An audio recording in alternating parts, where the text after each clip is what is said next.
Good evening, ladies and gentlemen. We'll go ahead and call the meeting to order. Today is Monday, April 27th, and it is 5:30. This is the regularly scheduled meeting of the Paris City Council.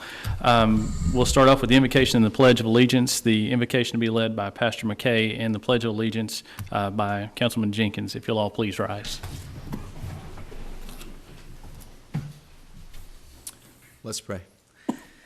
God, we just thank you for these men and women who have gathered together, leading the city. Lord, we pray that you would bless them with wisdom so that our city will be blessed. Lord, we know that where there is love, the law is fulfilled. We pray that your love would be in abundance in this city. And God, we ask that you would govern the affairs of this city, that you would cause everything to be according to your will. And God, we know that you have ordained this council. And God, we pray that you would bless them and use them for your purposes. It is in your name that we pray, Heavenly Father. Amen. Amen. I pledge allegiance to the flag of the United States of America and to the republic for which it stands, one nation under God, indivisible, with liberty and justice for all.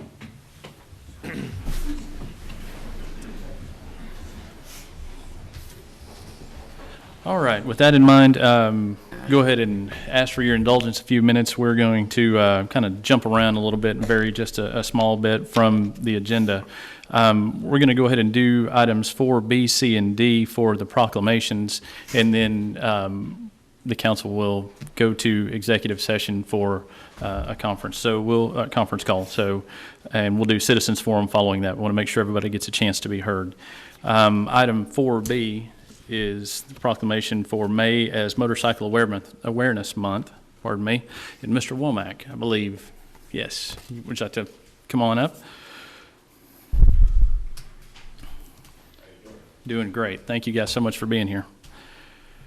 Whereas safety is among the highest priorities for the highways and streets of our city and state, and the great state of Texas is proud to be a national leader in motorcycle safety, education, and awareness.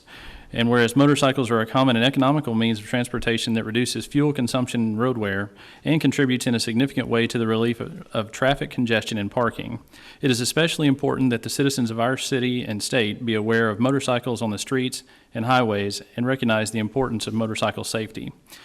Whereas motorcyclists continually promote motorcycle safety, education, and awareness in high school driver's education programs and to the general public in our city and state, presenting motorcycle awareness programs to over 100,000 participants in the past 4 years alone.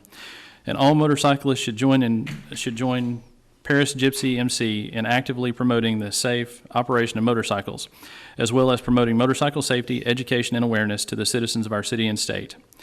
And whereas during the month of May, all roadway users should unite in the safe sharing of the roadways within the city of Paris and throughout the great state of Texas.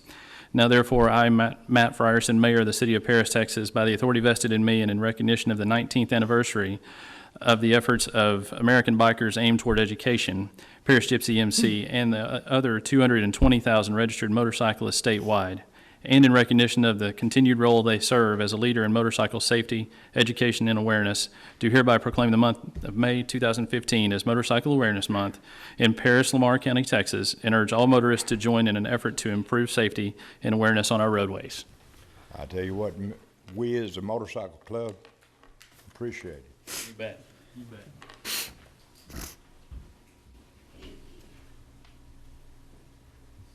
While he's coming, I'll also say we appreciate the signs that finally got put up. That started 7 years ago, and we did it, what, year before last? We appreciate it. I thought I turned that thing off. Oh, no. You're photogenic, and I'll just make you feel better.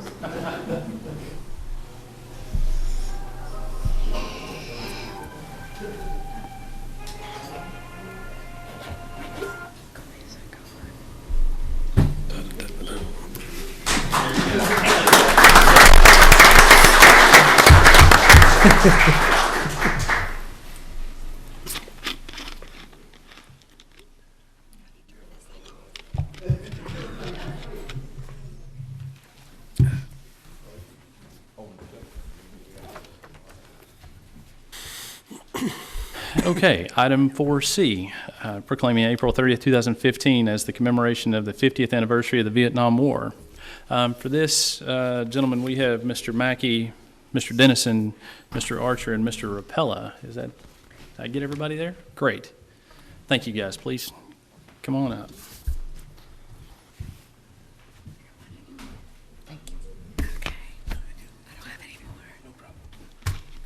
Whereas 50 years ago, our nation ended military involvement in the Republic of South Vietnam, thus ending involvement in what was then the longest war in our country's history. And whereas the Vietnam War spanned over 2 decades with hundreds of thousands of America's sons and daughters faithfully answering the call to duty, and more than 300,000 service members were wounded in Vietnam, approximately 75,000 severely disabled, and of the 58,000 killed, 3,415 were from the state of Texas. And as citizens of Paris, we must never forget the pain and suffering that lingers today for the men and women who fought with honor and distinction in the name of freedom and democracy for all.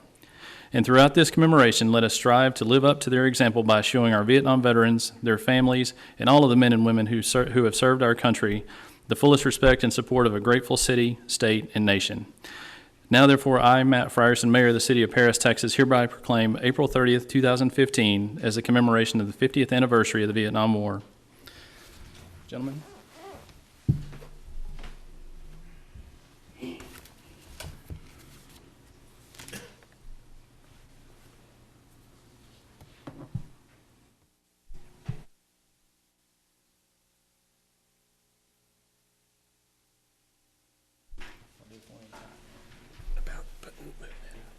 Thank you, sir.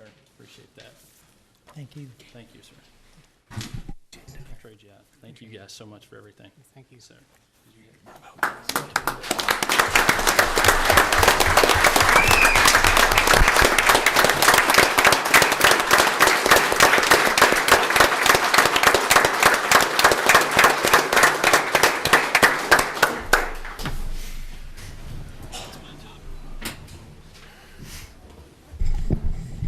Mr. Mayor, Yes, sir. not that I have any objection, but the procedures require if you are moving an item, you need to have a consent of the council and a vote from the council before you move the procedure. Well, I really Right. appreciate you pointing that out, Dr. Hashmi. That's awesome. So we'll do that.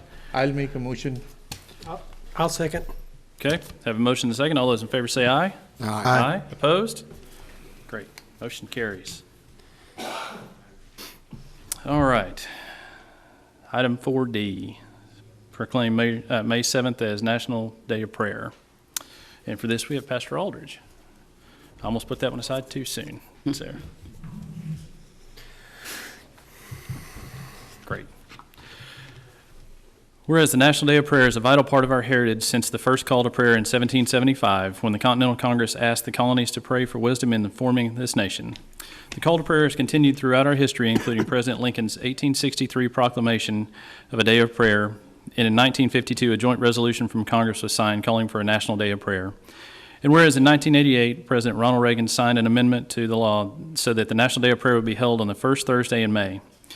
Two stated intentions of the National Day of Prayer were that it would be a day when adherents of all great religions could unite in prayer, and that it may one day bring renewed respect for God and to all the peoples of the world.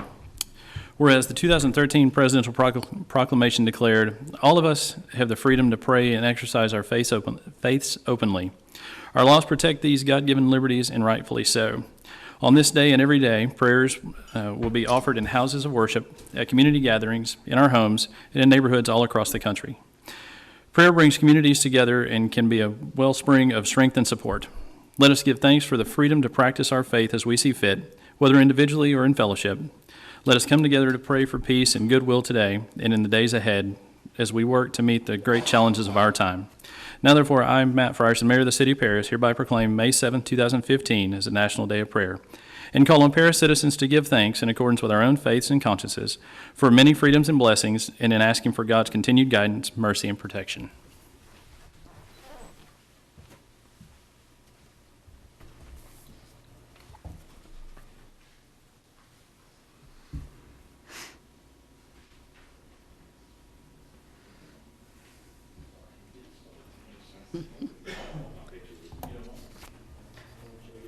Thank you guys so much. Really appreciate it.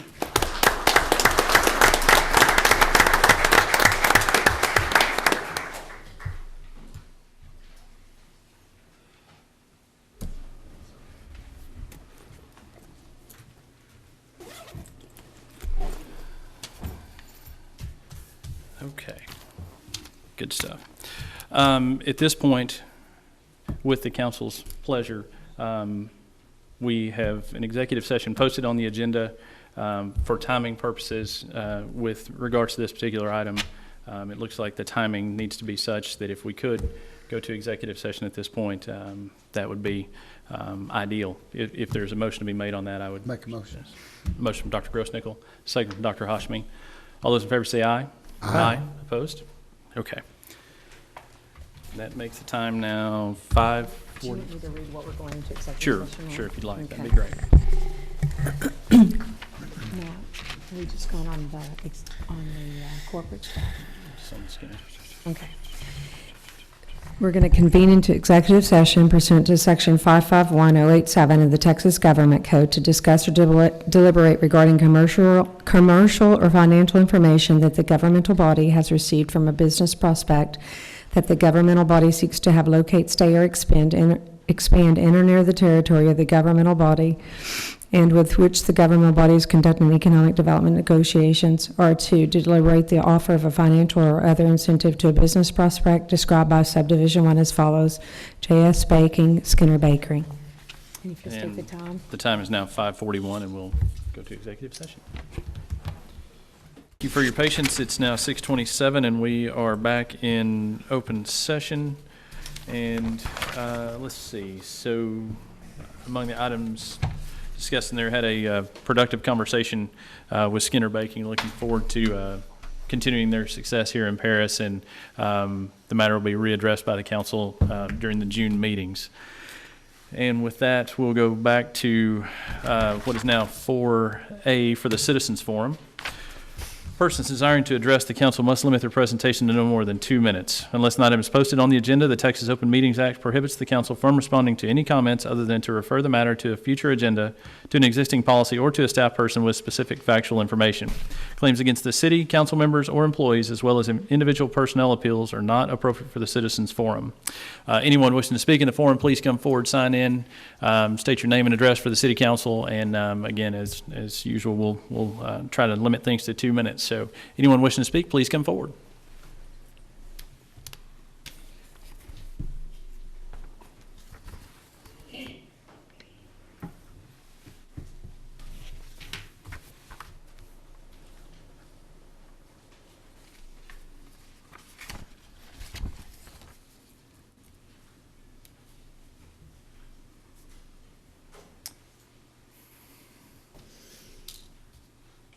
Good evening, Mayor and Council. You have an item before you that you have removed from the executive session to public session that will be later on in the agenda. I would like to kind of set the tone on why Tom Glasscock is coming before you as an individual representing an industry versus the work of the Tax Abatement Subcommittee. That criteria was adopted and revised in February 2014. And at that time, it was removed from the aspect that it was a one-stop shop where the prospect came to the EDC, and then the EDC person took it to the taxing entities. So that got changed to where the EDC works as a meeting negotiator, gets the taxing entities together to actually, on first blush, visit with the prospect, industry, new business, to see exactly what their plan of action is and what their capital investment is and all the other criteria that goes along with that. So Tom Glasscock has done that with the committee, and he has chosen to ask for a 10-year, 100% tax abatement for his office expansion of $6 million and his painting facility of another $6 million, 2 separate projects. So with that in mind, because he's asking for an exception to the criteria, then each individual taxing entity can do that. So Tom Glasscock will be asking you for the 10 years at 100% for his upcoming projects, and I just want to kind of set the tone on why he's coming before you individually. Okay. Thank you. Thank you, Shannon.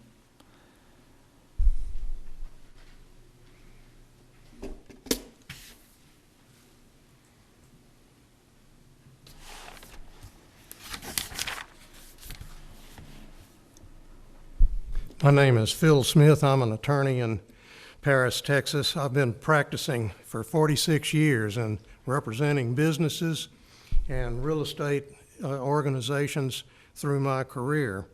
And so I've gained some experience, and I'd like to just make a few comments in favor of tax abatements and what they do for businesses and how they need them. Cities and counties are prospering today if they can attract new business and capital investment. And when they stop being receptive or friendly to businesses that are interested in coming in, the cities will eventually begin to fall or fail. And this happens a lot more quickly than anyone can imagine, because the word gets out to the business world, don't go there. We don't want to see that happen to Paris, Texas. Tax abatement shows the interested businesses that the community wants them. The government would be willing to help the businesses establish their new business centers or create their new investments by giving them a break on property taxes for a period of time when they need them, when they're shelling out mountains of capital to get started in something new or to compete with other businesses that are in the same line that they are in. These tax abatements apply to all cities. Dallas County has just granted a tax abatement for 10 years to Procter & Gamble. It's going to bring in $540 million in a facility and 390 new jobs. And they're being asked at this time to grant a tax abatement for 500,000 square foot new facility for Amazon.com. That's going to bring in 500 to 900 jobs. Many citizens and local government leaders believe, in my opinion, that if a tax abatement is granted to a new or existing business, the city's going to lose money. Mr. Smith, I appreciate that. 2 minutes are up. Thank you so much, though. Your point's well taken. All right, I would just encourage the city to be business positive. Sure. Absolutely. Good evening. I'm Stephen Gerald. I'm at 525 26th Street Southeast. And I want to echo some of what you've already heard in the last two citizen forum speakers. I represent a couple of entities here locally, both the United Way of Lamar County and also the Lamar County Chamber of Commerce, both of which want to lend their support to what you're going to hear from Turner. Another thing that might not be mentioned as readily or as commonly about what Turner does for our community is with United Way, and I wanted to speak to that real quickly.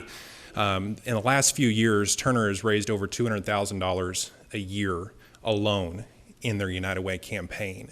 They're an excellent corporate citizen, both from a standpoint of the Chamber of Commerce and United Way, and we think that every dollar that we can support Turner with will come around many times over, obviously in the economics of the community, but also in the nonprofit support that you see.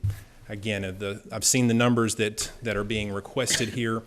Just in United Way contributions alone, if they continue on the trend they have, you'll be seeing that turnaround in United Way contributions that are used all locally here for those who need help from United Way, all the agencies that we support. So I'm very excited about the prospect of these expansions that we hear about, and we hope both from United Way and from the Chamber of Commerce that you'll consider fully funding their request at the maximum the law allows. Thank you for your time.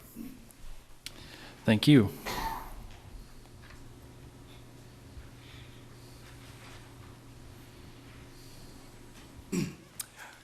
Thank you for letting me say a few words. Chuck Superville, Lamar County Judge.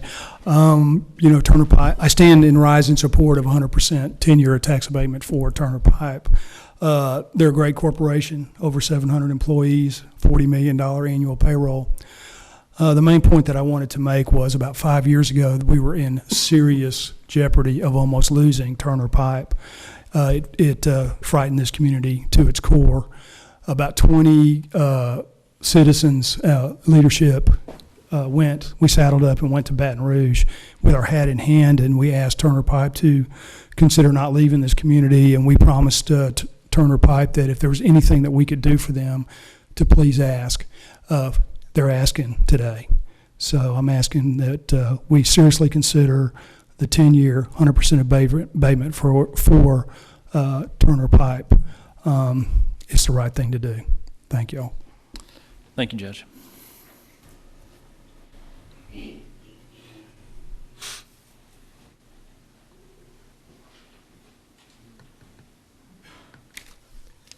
Good evening. Steve Grubbs, 2365 Wildwood Lane. Mayor, City Council members, I'm here tonight to speak on behalf of Turner Industries in support of their request for a tax abatement. And before making any further comments, I want you to know that I want to disclose that their plant manager, Tom Glasscock, is on the board of the hospital. He's the chairman, or he's on the board. He serves as a board member, does a great job, supports our hospital and our community very well on that board. But that's not what I'm here to talk about tonight. I'm not here to talk about the hospital. I'm here to talk about Turner Industries and what I believe they have meant to this community as a PEDC board member. Turner Pipe started production in Paris on March 15th, 1999.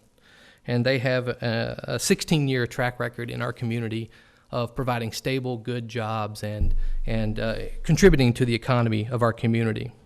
In recent conversations with senior executives of Turner Industries, I learned the following, and this was of interest to me on the PEDC.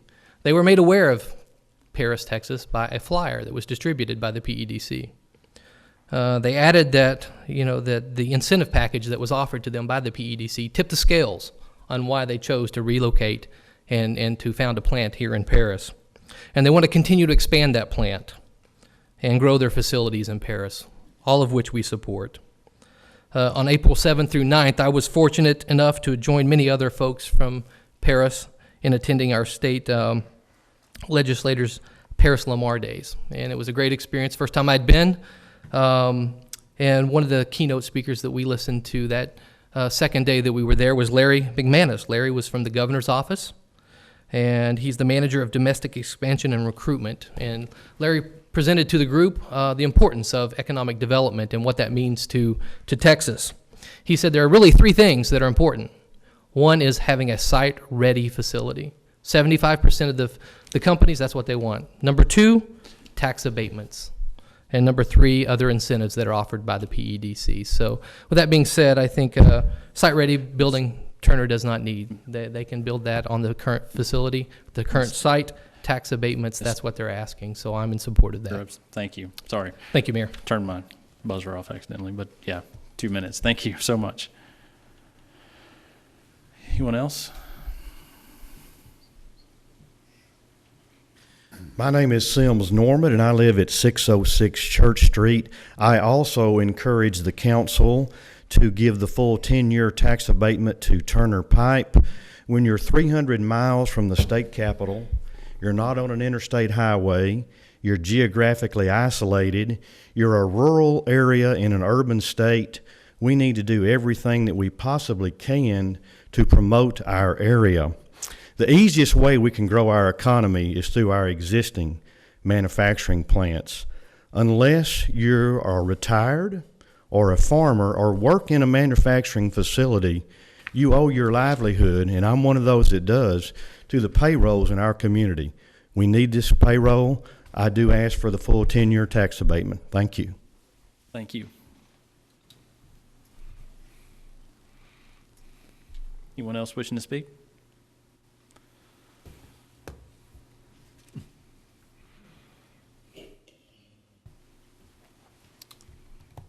Thank you, Council. My name is Chris Fitzgerald, 3151 Dogwood Lane. I'm actually here regarding agenda item 13, and so I don't have any comment on the other.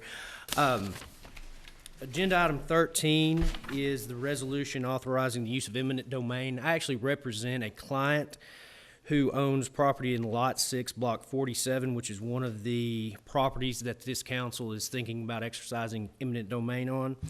I want to be here to tell you today that on behalf of my client, Mr. Kenneth Humphreys, we are in opposition to the use by the council of eminent domain. My client has no interest in participating in the trail easement. He feels that it's an illegal taking of his property if this council does exercise its use of eminent domain, and we're here today in opposition to that. Thank you. Okay. Thank you.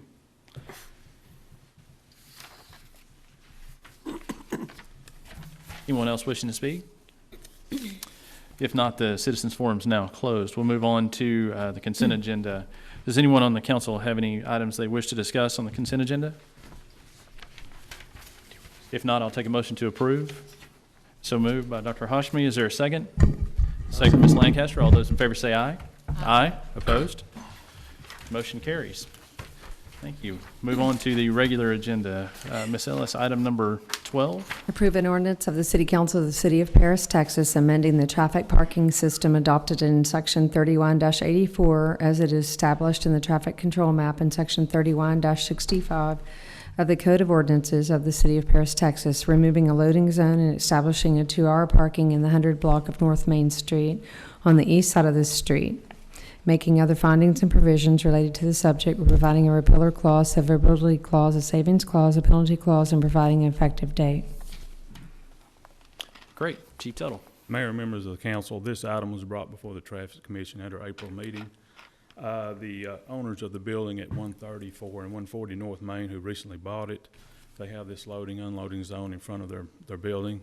They requested it be removed. They have no use for it, and they don't expect to have any use for it in the future. Other parking along the street there is the 2-hour parallel parking, so the request was made to change that to 2-hour parallel parking, and it was approved by the Traffic Commission at the meeting in April. Okay. Thank you. Anyone on the council have any questions of Chief Tuttle about this? Any discussion from the council? Is there a motion to be made? So moved. Motion from Mr. Pickle, second from Mr. Plata. All those in favor say aye. Aye. Opposed? Motion carries. Item 13, Ms. Ellis. Discuss and act on a resolution authorizing the City of Paris to use the power of eminent domain to acquire the necessary trail easements or fee simple interest in the following properties: Lot 6, Blocks 47, and Lots 1, 8 through 10, Block 50 of the City of Paris, Lamar County, Texas, for a multi-use trail extending from the depot at 1125 Bonham, generally north to the Red River Valley Fairgrounds and the Boys and Girls Club. Mr. Godwin, you want to? Yes, sir. Very briefly, there are two properties, as I said, your backup memo, that we do not have ownership of or ownership of an easement across.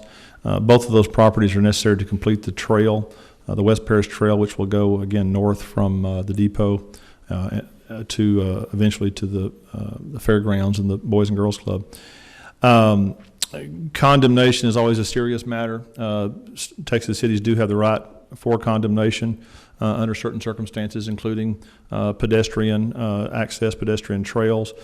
Certainly, we have one property owner, as identified by the attorney tonight, who does not want to sell, and that's the reason you have condemnation, because sometimes you have to move forward, or else you end up having to cancel the entire project for one owner. So that's the reason condemnation is allowed in the state of Texas. The second property owner, we've had very good talks with. We believe we will reach an agreement, but having done this many times over the last 3 decades, sometimes you have really good conversations. When it gets down to signing the piece of paper, things will change. We are pushing deadlines on this project already because this, if you'll recall, this is a grant-funded project. We got a bit over $500,000 from state Texas Parks and Wildlife Department. So we have the ability to lose some of that funding if we don't proceed quickly. We talked about this in executive session a couple of months ago.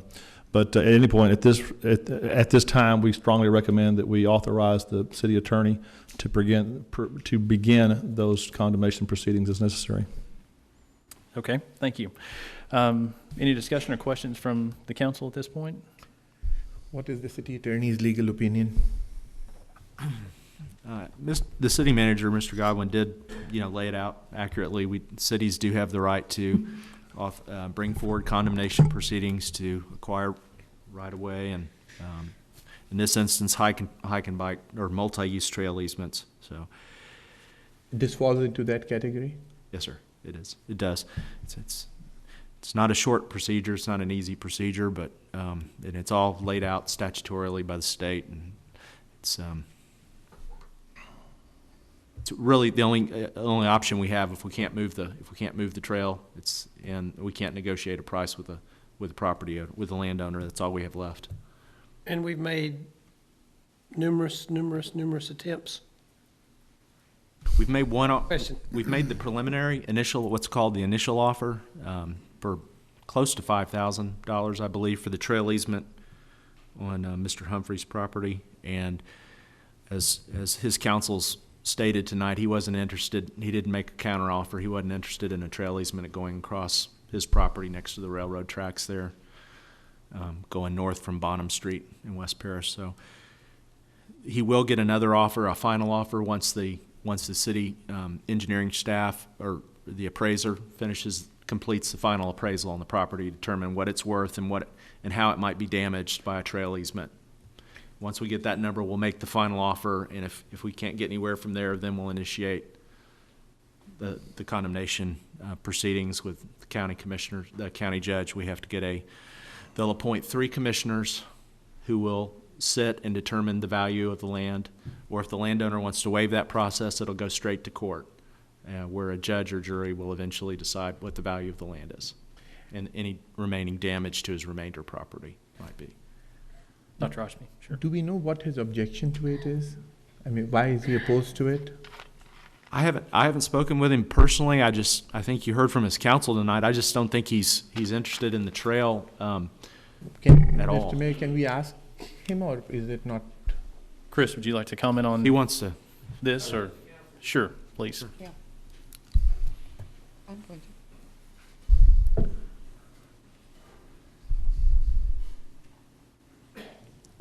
Yes, sir, Dr. Hosby.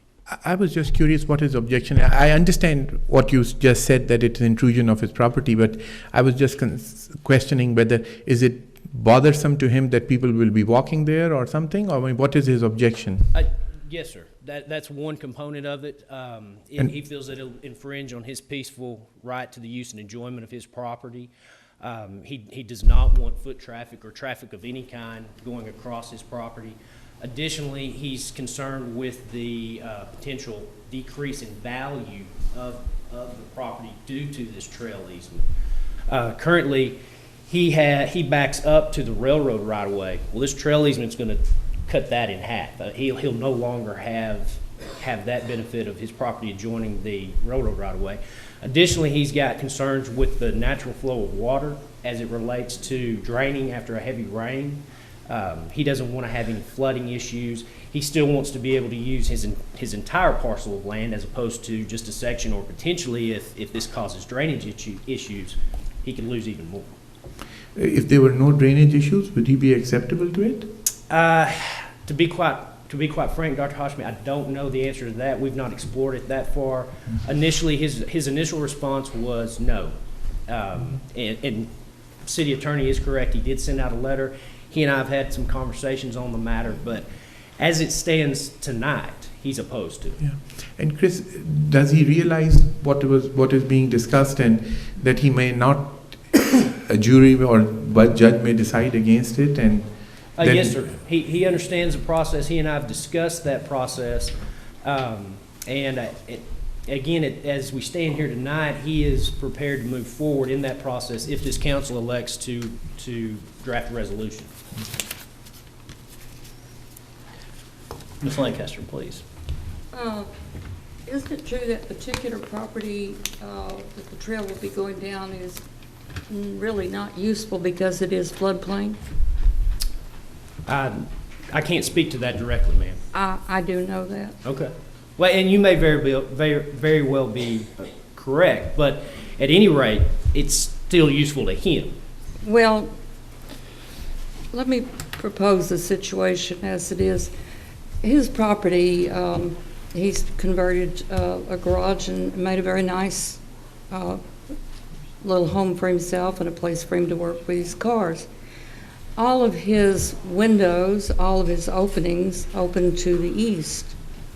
And the plan that was proposed, that the trail would have to go down the street, and that would be entirely open to all of his being people, with people coming down. He would look and see all of that. The trail that is proposed now, there is no opening on the back side of his property. He wouldn't see anybody. And I understand your point. To speak to that directly, it's not, the component of having people on his property is certainly one thing, but at the same time, an easement burdens his property. And it's a taking of his property if this council does move forward with eminent domain, and quite frankly could diminish the value of his property. All right, but you're looking at something that cannot be built on. In your opinion, ma'am? Well, I've read a lot of laws on floodplain and floodway, and those all fit. The drainage that handles that railroad track is to the west of the railroad track. It's on the other side, and there's a large drainage ditch there that handles that. And again, I respect what you're saying. I can't speak directly to that at this time. And quite frankly, he's thinking long-term as well. I understand your point about his use, his personal use, but he may sell the property at some point in the future. He doesn't know. But it's still gonna be floodplain, floodway. Burdened with the easement. Yes, ma'am. And that'll all be hashed out when the commissioner, when the three-member panel decides, I'm just determines saying value. that, Yeah, to they'll me, consider all that. it's a better use. Understand. Understood. Any other discussion or questions, Mr. Fitzgerald, at this point? Mr. Plata? And let me ask, did you mention, Mr. Garwood, that there's no way to go around it at this point, right? Well, not unless we delay the project dramatically and go through many, many other property owners, which is just not practical. This is open space, it's a straight line, it follows a railroad track like the rest of the trail. We did look at 2 or 3 other Not real alternatives useful which did land. not pan out for us. Those were not our first choices anyway, but those are not practical for different reasons. So bottom line, if we're gonna build this trail, it needs to go through here. Those are the 2 choices we have. Any other questions or comments from the council? No? As a comment, you put me between a rock and a hard place, though. I think we all feel that way. Happens a lot. That's property rights not to be taken for granted. No. Is there a motion to be made on this, or any action to be taken? Yes, we need a motion. I'm asking for one. Thank you, Yeah. council. Thanks, Chris. I'll make that motion. Make a motion from Ms. Lancaster. Is there a second? I'll second it. Second from Dr. Hoshming. All those in favor say aye. Aye. Aye. Opposed? Motion carries. Okay, item 14. Discuss and act on formation of a joint committee to determine the policies and procedures that were followed with regard to issuance of the permit to Tri-State Company Recycling Depot. Mr. Gelman? I don't have anything new to report. Provided the council a report a couple of months ago, and then I provided another kind of a 2-page outlining your agenda packets, basically a timeline, beginning with early meetings when they were kind of talking about one thing. As time went by, they had some mission creep. Tri-State asked us for a non-binding letter, and that's a direct quote from Mr. Glick. That was a non-binding letter. Staff gave a non-binding letter. I think some folks have, on the Glick side, have conveniently forgotten the non-binding part, but that should be a lawyer issue. And so in that letter, the community development staff said they thought that commercial zoning, which is what the zoning was then, would suffice for that purpose. Based on that later, when the Tri-State bought the property, a building permit was issued. We quickly realized that was issued in error, and that permit was revoked, and that's where we are now. As far as going forward, the big mistake was that staff that dealt with that directly was not fully aware of the entire ordinance. They certainly are now. And beyond that, the big thing that we will put in place, or have put in place, is that no staff member will be sending those types of letters that imply or give any sort of development rights to anyone unless the city attorney reviews that letter and approves it completely. Okay, thank you, John. Dr. Hoshmi, you asked this be put on the Yes, agenda. I was the one who asked to put this item on the agenda, and I think it was based on the request of residents of the community. First of all, I want to clarify the matter was not any kind of personnel issue that required executive session meeting, as you had indicated in your, Mr. Godwin had indicated in his letter. It is a question only of policies and procedures which were followed in doing this, so that this kind of thing does not happen. And I know you have written some of these things. I would still ask if the residents want it. I personally have no objection to having such a committee. Let them see what procedures were followed. It is not a punitive kind of committee that has any power to punish people, but certainly we follow open government, we follow transparency, and if something is brought about by this committee which helps us to avoid future issues like this from happening, I'm all for it. One question I would have is this open for people's comments, or is it not open for people's comment? Well, it's not a public hearing. No, Available it's to the just city council. discuss and act. So that's the way it was posted. You requested the Yes. item, so I That's don't fine. know. It was just discussion from the council, so. That's fine. Any other council members have any comments? I have a question. What more would a committee, what more would they be able to add to this? I think if it satisfies the residents of the community, and they are happy about the fact that they were participant in going through a process, I think that is reasonable. That doesn't really, yes, sir.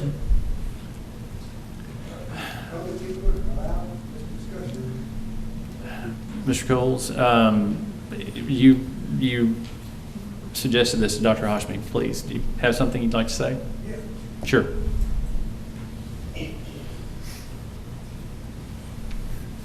My name's Ken Coles. I live at 3935 Brandon Place. That's in Morningside, so I'm directly affected by this procedure that came about. Last month, I complimented the city manager, Mr. Godwin, on his admitting that the city staff made a mistake in issuing a building permit. I still compliment him tonight for that, making that statement, but I also asked him informally for an explanation as to how this happened in the process to ensure it doesn't happen again. 2 weeks ago, I asked the council formally to have this meeting, which is what's happening right now. Because the city staff failed in its assignments, and the lack of management supervision in issuing this building permit to the Tri-State Company, this lack of staff coordination and lack of supervision caused a great embarrassment to the city and a potential financial loss. According to the Paris News, Mr. Godwin informed the council of the situation and the corrective action. The citizens still have not heard. This is the first time I've seen this letter. I haven't seen any other comments. The citizens have not heard anything from the council or Mr. Godwin.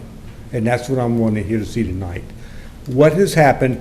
When will this be told to the citizens of what happened? This is what I want. Does the citizens be told how this thing occurred? And I'm going to ask this question, and we're going to play a little what if. Mr. Pickle owns the business, Mr. Jenkins owns the business, Dr. Grossnigger owns the business, and you're aware of the business. What would happen if one of you individuals came to the city and said, I want a building permit to enlarge my building or relocate it, and you started construction, and a week later the city said King's X? How would you feel? This situation is one that embarrassed the city and could cause great financial harm. I would like to learn the staff process on how this was handled and at what level it was approved. According to this document, this memorandum, the zoning error by city staff was based on an incomplete knowledge of the city's zoning ordinance, but yet it still was passed by the city and was not allowed to go to planning and zoning or city council. Who made those decisions and how did it happen? That's what I want to know. Who made these decisions? What was they based on? And how did the city get in this embarrassing situation? Thank you. Thank you, Mr. Coles. Your comments are well taken. I would respond to that by simply saying that we're all human, we're all fallible, and Mr. Godwin has explained it. You know, it's an unfortunate situation, but hopefully our trust is in Mr. Godwin to make sure that his staff is well educated and trained. I mean, I don't think there's any one person in here that's perfect and has never made a mistake. So I know that, but it still happened. Where was management supervision?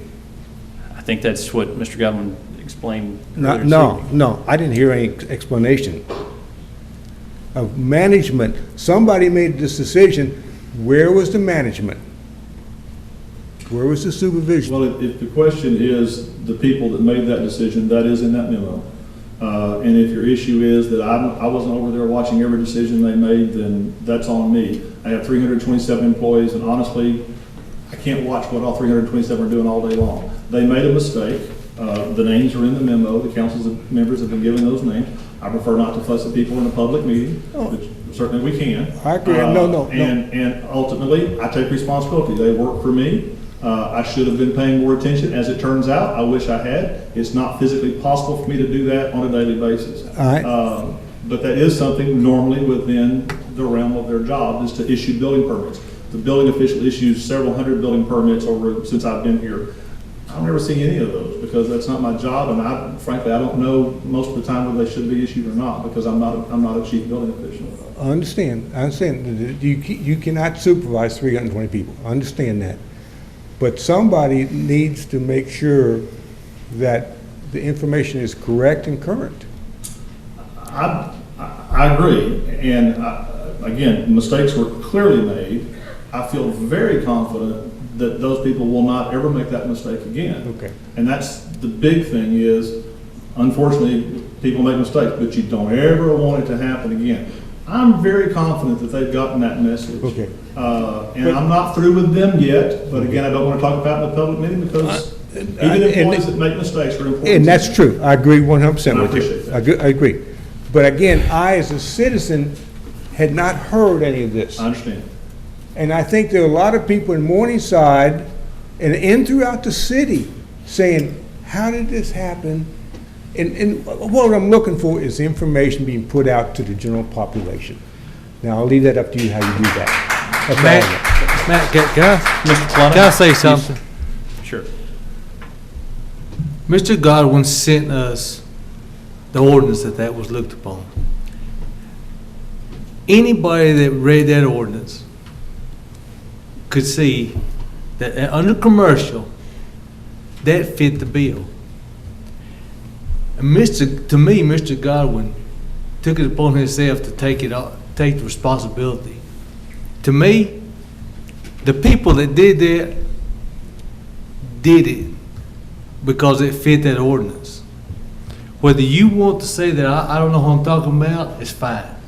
I don't care. But if you read that ordinance, there's a lot of businesses that fit the bill when it comes to commercial. You wouldn't have liked it if something else would have went in there, and y'all would have been up here again. Because, no, Mr. Cole, I think you've already said a lot that you need to say. You need to let everybody else talk. Because you're trying to blame somebody for something that I think they did their job correctly. But I understand you all's point about you not liking what was going in there. I understand that. But when it comes down to did it fit the bill, I believe it did. They were in their right to allow that to go in there. Because if you look in that ordinance under commercial, you can put sexually oriented things in there, garages that fit the car wash you all have. There's a lot of things that go in there. So what you're trying to point out is somebody made a mistake, and I don't agree with it. I think. No, Mr. Plotter, that's not what I'm Okay, saying. you said, yes, you did. You said somebody made a mistake. If we could, Ken, I Yeah, appreciate no, your no. comments, and if you please just hear me out just one Yes, moment, sir. please. Again, thank you for your input. I think to Benny's point, what we found out, one of the discovery things out of this entire process, and I think John would back me up on this, is those usages may be outdated and haven't been updated in quite some time to reflect what Paris currently is today, Yes. and the way it's going forward. So your point is taken to make sure that we do better in the future and we don't have this egg on our face again. So I do appreciate that. I don't want to get into too much of the agree back with you. and forth. But So what I want, Mr. Plotter, is I want the answer given to the citizens that was not happened. Yeah. Just because this was sent out to you, it doesn't go out to the audience. Yeah. okay. And I get that, and I'm not a blind supporter of government at any level. And a lot of times when somebody makes a mistake at government, you just assume they don't care, they don't do anything about it. Right. And we have not explained that, and that's on me too. Okay. If this information and I can talk to you tonight or tomorrow, whenever. If you think it's enough, I'll disseminate that. We can put it on our website, we can give it to the newspapers, well, they have it already. If that's enough, if you want more, there are no secrets, I promise. And you don't know me very well, but I promise, I'll get you whatever you need. I think that would be adequate, Mr. Okay, Godwin. great. I really do. Thank Okay? you. Can I just Doc- make one comment? Dr. Maybe in future, we could have the city attorney involved in this process so that he has correct interpretation rather than go through this. That's the only other comment I'd make. Okay. I'd like, Mr. Coles, yeah, go ahead. I'd like to say, I think it's time that a committee be formed to look at these ordinances. To me, I really think that you need to put, we need to go through the ordinances.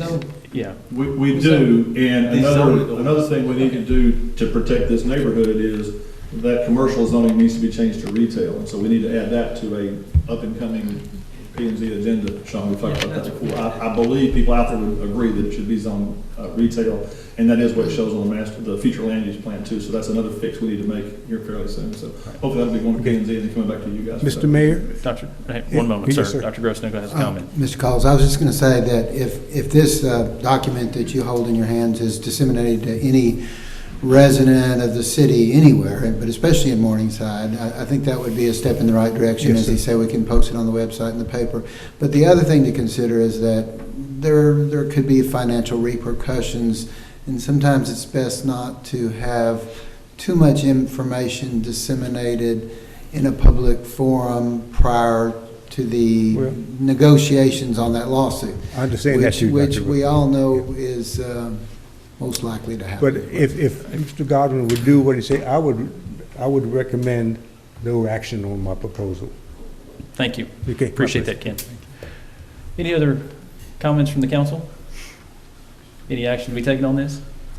No? Okay. Thank you very much. Janice, let's move on to item 15. Discuss reconstruction of Collegiate Road and provide direction to staff. Mr. Godwin. Yeah, this is a project from a couple of years ago. We got pretty far down the road and we postponed it. It is tentatively on your CIP for 2015. It's 2015. Talking to Mr. Pickle about it the other day. He suggested we go ahead and talk about it and see if you want to do anything with it anytime soon or not. And Mr. Pickle, I don't know if you have specific comments. Well, the road on Collegiate from Clarksville to Jefferson is not very good. It's awful. It's even worse than that, but I won't say what it is. And we've got the money. That money was set aside at the time that we did the high school road. Fortunately, that project came in 900,000 plus under budget. So the funds are there. They are designated for that. They can't be used for anything else. And it's not doing us any good just to sit there while that road continues to deteriorate. I know that there's discussions about the bridge. I think that the plan is to put to put a turn lane in before the bridge and after the bridge, which there already is sort of, well, depending which way you're coming after the bridge, especially for the soccer games that go on. It doesn't do any good to widen the bridge when nobody's going to be turning off of the bridge to go anywhere other than they turn in and go to the creek. So I just think that this thing needs to be put back on put back into play and get this road fixed. It is as much traffic as that road has. It is pathetic for the city of Paris. Okay. From a personal perspective, I would agree that, especially right around the soccer fields, it's a very dangerous entrance and exit, and the amount of traffic that goes to and from, especially with the high school now, when school's in session, that's created more wear and tear on the road, as well as a burden that hadn't been there previously. So, any other questions or comments from the council? Discussion? I just have one comment, and that is that I just want to be sure that it is legally within the rights of being able to do per the language of the money that we had gotten for, because I think there has always been some discussion about it, whether it was allowed or not, which is why I think this has gotten delayed all the time. Yeah, If it is legally allowed or? Absolutely. The legal requirements are the money must be spent on Collegiate Drive or its right-of-way. The issues we had 2 years ago was we were also going to build a parking lot within that right-of-way to serve the trail. And we're going to cut a driveway through the police station from the west side. Both of those have been removed from the project. In fact, that parking lot we kind of somewhat did in-house. It's got asphalt on it now. And the driveway was too expensive anyway, so this would be nothing but the actual road itself. And was there any limitation of how far it went? Did it go up to the bridge, or was it all the way to the loop? It says Collegiate Drive, so you could use any portion of Collegiate Drive. Any other comments? No? My only question would be, if we went ahead and moved forward, how soon would this happen? Because it can't happen too soon, and there's certain times it wouldn't be very good for it to happen. Yes, 2 years ago we bid it, so our goal was to try to, if we were going to do it, was to do it during the summer months and have it finished before school started, because of the high school and the college and so forth in that part of town. Here we are at the end of April. The engineering plans are there. They would have to be perhaps updated on if that take a day or 3 weeks, but some period of time to update that. You're going to not be able to bid it out until June, and so you're talking about, bottom line, you almost certainly would not be able to finish the project substantially anytime before summer. So you're talking about having construction going on when you go back to school. It's probably 180 projects. It would have gone into the school year no matter what. You can't build a whole road just in the summer. So that's kind of the plus and minus to it. Beyond that, you want to use dry summer months as much as you can and avoid wet winter months, because sometimes if you have a bad winter or a wet winter like we've had this last few months, projects get behind and you just got a muddy mess for people to drive through longer. So. Okay. I'll make a motion that we move forward Okay. on Officially? project. Okay. On Collegiate Road. Okay, I've got a motion from Mr. Pickle, a second from Dr. Grossnickel. Any further discussion from the council? It's a non-motion item. It says provide direction. Do you want a motion or no? Never mind. Put it on there. We've been known to give a motion here or there too. So, John, are you okay with the direction? Sure. Yeah. I mean, I'll bring it back to a future agenda. We'll move along. Okay, if good. That's what y'all are. Yes. Okay. Get it done. We'll prepare a plan. So you have your approve the plan. Good. Okay. Ms. Ellis, item 16. Receive bid tabulation, discuss and accept lowest responsible bid from Pittard Construction in the amount of $3,041,970 for contract B2 2013 bond fund water and sewer replacement project. Award contract subject to execution of approved contract, receipt of bonds and insurance. This is our B2 project. We received 2 bids, opened those last week.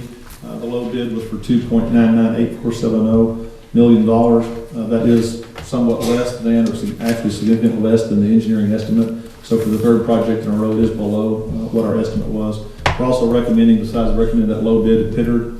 Pittard has done work in the city before, previously, have done a good job for us, so we're happy to be working with them. We're also recommending, just like we did on B1, the micro servicing for an additional $43,500, which will help smooth some of those streets out when we get through. So again, recommend a total bid.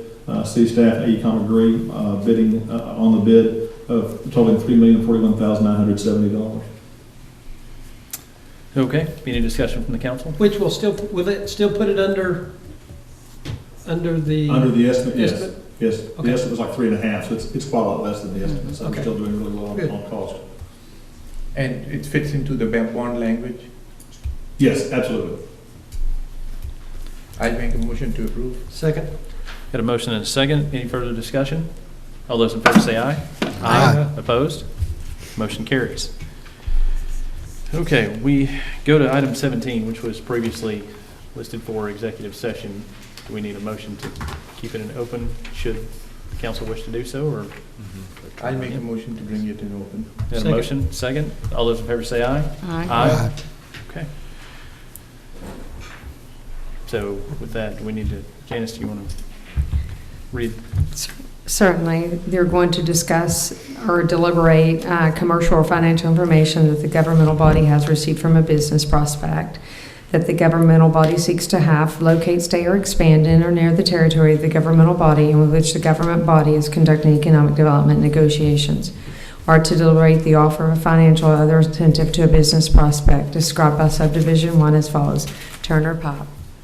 And with that, I'll let Mr. Godwin, he's been involved in this to this point, let you kind of introduce that for us. Okay, very quickly, Turner Pipe has met with the tax abatement committee, which I'm a member of the tax abatement committee, along with the county judge, the college president, chief appraiser, and the the PEDC interim director. Mr. Glasscock met with us. Initially had one building that they're hoping to build here, as opposed to some other Turner location in a different city or state, which is about $6 million since that original meeting. There's a second building they're hoping to build for about $6.5 million, so the total project is somewhere between 12 and 13 million. You do have a policy guideline that has a template, a table that says percentages for different sizes of projects. They are asking, as you've gathered from some of the citizens' input earlier, that they're asking for a 10-year abatement for 100% of the value of these two new buildings. Mr. Glasscock is here, of course, to speak on the project directly to you. And they're hoping to use that type of support from the community to go to their corporate folks, and I don't mean to speak for Mr. Glasscock, but to go to their corporate folks, convince them Paris is the place to build these projects as opposed to some other city or state. Mr. Glasscock, would you mind coming up? Mr. Frierson, can I ask a quick question first? Sure. When we passed that ordinance, didn't we have a grandfathered clause of companies which were already there, that those will not apply? There was a clause that was in there that so he should be covered by that clause. Well, I say was because it was taken out. Now, I don't know if it was taken out on purpose or accidentally, but we talked about that at the abatement committee. But it's not in there. It was in there at one point and it disappeared somehow. Can that clause be again added? To absolutely, if you choose to. To the companies which are in existence here. You're talking about amending the existing policy. Well, yeah, because the thing about it is that the companies which are present, I mean, he has to come to ask for it, but what I was thinking was that for the companies which are already in it, my understanding when that ordinance was created was that it is going forward, anybody else coming, it'll apply to that. It was not based on Turner or other industries which are already in existence because they've supported the community for a long period of time. And we were not, the intention of that clause was not to put restrictions on them. So I don't know at what point that clause came out, because we certainly, my impression when that clause came in was that it is going to be applied only to newer businesses coming to town. It does not apply to Turner or Campbell or KC. Campbell. So if it's an oversight and it's been created, I don't know. But I mean, Okay. No, I mean, in fairness, your point's well taken, and I think we should reward personally those industry partners that have been good to us. We should make sure that we are doing what we can for them too. Yeah. And the second thing that I'd like to say is, going forward, however, I mean, I think the people who have been appointed to that were, Edwin has been to other cities and seen what other cities do. And it was their recommendations which were followed to, you know, for the number of years, etc. Isn't it, Edwin? You went to Kilgore. Yeah, but I don't think that this came up before. No, but my understanding was that you people went there and saw what other cities were doing, and that's when finally it was agreed upon.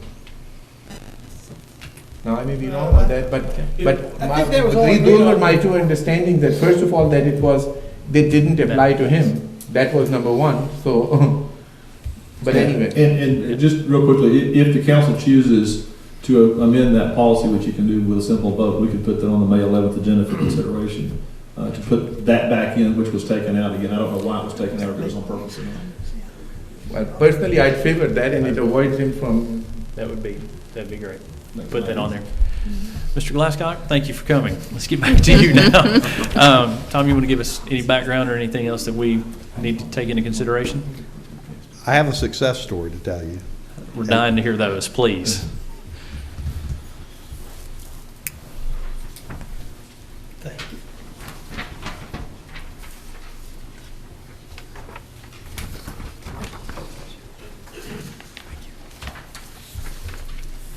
Thank you.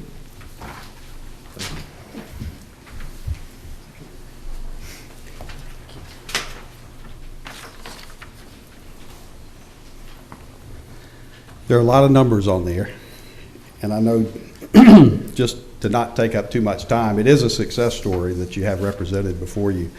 I moved to Paris 16 years ago to occupy a facility that had been shut down, and lots of jobs were lost here in Paris. We received a flyer, as has already been mentioned, from the PEDC, and based on that, Turner and negotiations with PEDC, with the previous owners of the facility, were able to purchase and to start our operation. March 15th marked our 16th anniversary in production here in Paris, Texas. We came here really with the promise to add about 300 jobs into that facility. As you can see in what I've given you there, I just wanted to touch on a couple of points very quickly. We're currently at 722 as of last Friday. We've been over the 300 number that we talked about when we initially came to town. Most of the time we've been here. By that summer, starting in March 15th, by that summer we were over the number we'd committed. And our business is up and down. It's not cyclical by season, but it's cyclical, follows a lot of the gas and oil industry, but also the power industry. Right now the power industry is about dead. 5 years ago it was almost all of our work. So the nice thing is we can supply our product to various industries. 722 people. You've got some other things just that we put down. I think some of these numbers have been mentioned already. Our annual payroll and with fringes and health care for last year were $38,912,000. We're on pace now. If you annualize where we were or what we've done for the first quarter of this year, that number will go from about 39 million to just over 50 million. Again, we've been ramping up since last summer, really. We've been trying to hire people and have been successful doing that. So we're now up to that level. You can see the other numbers that are there, the impact to the community. We think that a lot of folks understand that, but maybe some folks don't. A lot of people don't know what Turner does. A lot of people call us Turner Pipe, and really we're Turner Industries, but that's another story. We have, I listed some community support, some of the agencies and charities and nonprofits that we support. I didn't put totals by each one of those. The big one, of course, is at the bottom, United Way, which really serves some of these same entities, but also lots of others in our community. We feel it's very important. In the last 5 years, Turner employees have donated over $920,000 to United Way in 5 years. Last year in our campaign we were $220,000. So just if we're talking about community impact, that's the impact that we're able to have. What we're proposing, 2 new buildings, a little bit different from Mr. Godwin, as you mentioned for our previous conversation. Turner's not considering building like buildings or another building at another facility. What I'm coming to you to ask is to help me sell them to spend money in Paris, Texas. It just happens to be on these 2 projects that I've identified that have some benefits to our ongoing operations. It's a little unusual. I know industrial folks usually come to you and say, I'm going to create X number of jobs and we're going to spend this much money. The first project that we're proposing, this new office building, doesn't add any jobs immediately other than construction jobs, maybe 50 or 60 for a year to construct this project. But it's to move our people from, some of you have probably been in our offices, but they were built in 1953 and probably should have been torn down in 1973. But we're trying to do this, and I'm proposing to do this, try to sell my corporate folks to spend the money here, because we need to recruit the best people in our industry going forward. We've been very successful at our time here in Paris, but the ability to recruit particularly engineering and certain accounting functions that are just not here. And it's very difficult to go to a recent graduate and say, Come, let's interview, let us show you our facility. And we have I think, the best and finest facility for production in the country. But our offices are very, very bad. I'll leave it at that. This will, I think, enhance our ability to recruit, which will impact where we are going forward. I mean, we have a great team, but to get the best team going forward and to maintain that, I think we need to do this. As I say, there's no immediate increase in staff, but it's a 27,000 square foot building that I believe it does allow for expansion in the future. And we have expansion room in production at our facility. Although we have 722 people, we could have more if we have the work to support it. We can put more there. We'll need more staff, and this building goes into allowing for that. A little bit different. It's not something that we're coming, like I say, with new jobs, but it's also not coming with something that we're proposing that's going to add to our profit. This building doesn't add anything to our revenue, to our profit. Nothing. It's just strictly cost to us, and that's my challenge, is to get our corporate folks to spend money that doesn't make money immediately. Now, long term, we believe that it will, because we'll be able to get the best people and keep the team that we need. The second proposal is a coating facility expansion. Our coating facility, for those who aren't familiar with it, is located across the street from and across kind of across the railroad tracks from our production facility. This is the old Southwest Foundry facility that went bankrupt several years ago, and we negotiated and ended up buying that facility and turning it into a state-of-the-art coatings facility. And it's a very large facility. But in comparison to our production facility, we can produce probably 3 times as much as we can paint. My proposal is to double the size of our painting facility in order to allow us to keep more work in-house. Again, I've run the numbers out. I presented these to our corporate folks several years ago, and it's a very long payout to do this project. It's not something that just pays for itself in a few years. But what it does do, and what's encouraging me, and I know going forward for our team and those that will take my place on our team, is it allows us to keep more of our work here in Paris, Texas.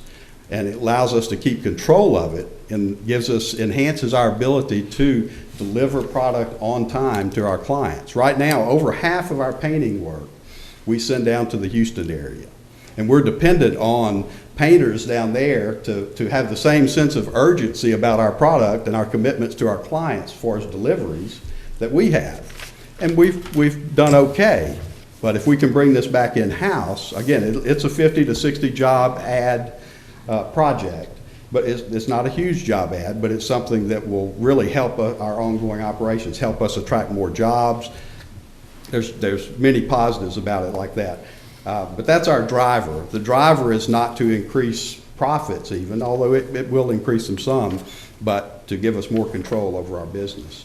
The differentiator in this project, the building versus the coatings facility, and I'll say this, by the way, I intend to present, based on what you folks tell me here tonight, what I've already heard from the county, I intend to present a proposal to my boss this week.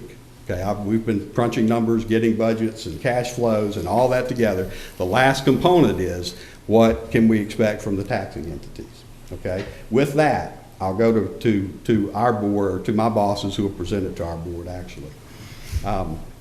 We are competing for capital with other Turner entities, with other Turner companies in different locations, some in Texas and Louisiana, across the Gulf South.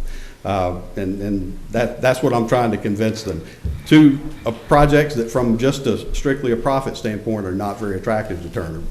But I think Tom's opinion is, in the long-term benefit to the Paris, Texas facility, these are important. And that's what I'm bringing for you tonight. See what else I wanted to say here. I'm asking for consideration, as others have already said, to go to the 10-year, what's allowable by law, the 10-year property tax abatement for these projects. Obviously, as I said, it hasn't been presented to our board. These projects aren't approved. They're my wish list, but I think that I have confidence that I can make a good case for it with your help. I'm not sure exactly what form that needs to take tonight. I know from the county, we got a resolution saying that should these go forward and should these be approved, that this is what would happen.